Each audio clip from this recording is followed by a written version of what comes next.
Tara na at pag-aralan natin kung paano ito ginagawa. Lumipat na poste sa ibang lugar, paano ito ginagawa? Tara, sundan nyo lang ako, let's go!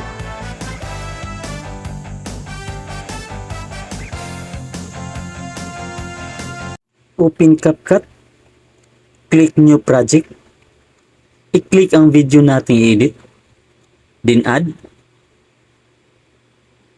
So dito i-play muna natin ang video mga kadong. Yan, acting lang kayo ng ganyan. Oops. Oo, di ba? Oo.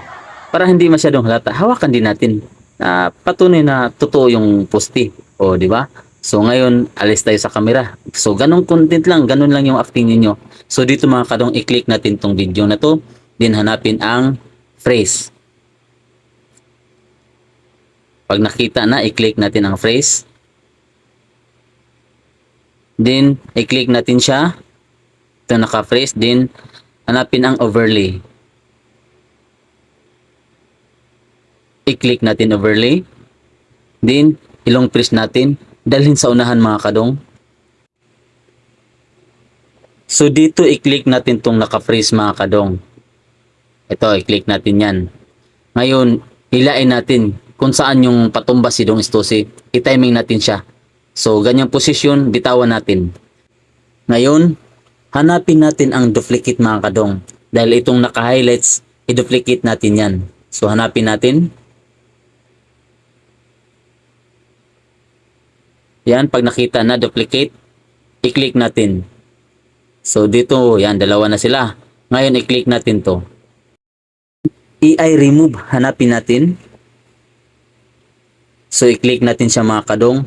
Ang pwede lang gumamit nito mga kadong yung mga naka-pro. Pero kung may app ka na libre at walang bayad na may AI remover, pwede siya. Pwede mo siyang gamitin. Dito i-adjust natin yung brush size mga kadong. Yan, liitan lang natin. Then shadean natin yung poste.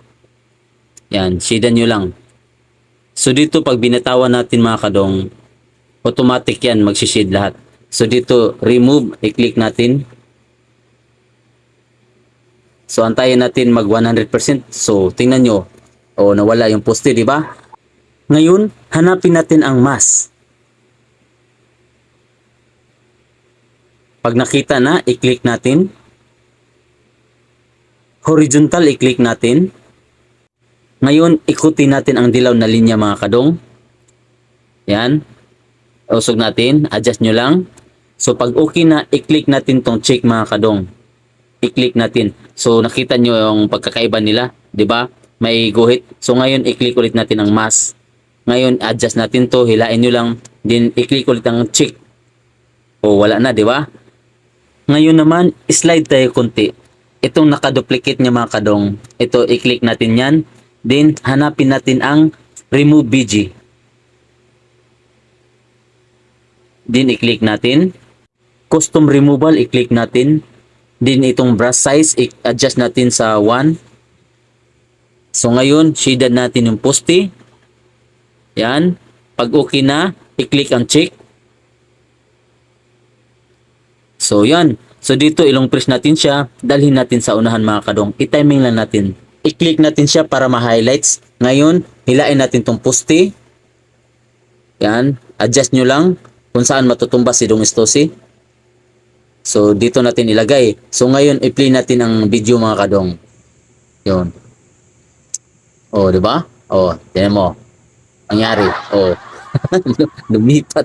So, ganun lang. Di ba? Parang ano lang,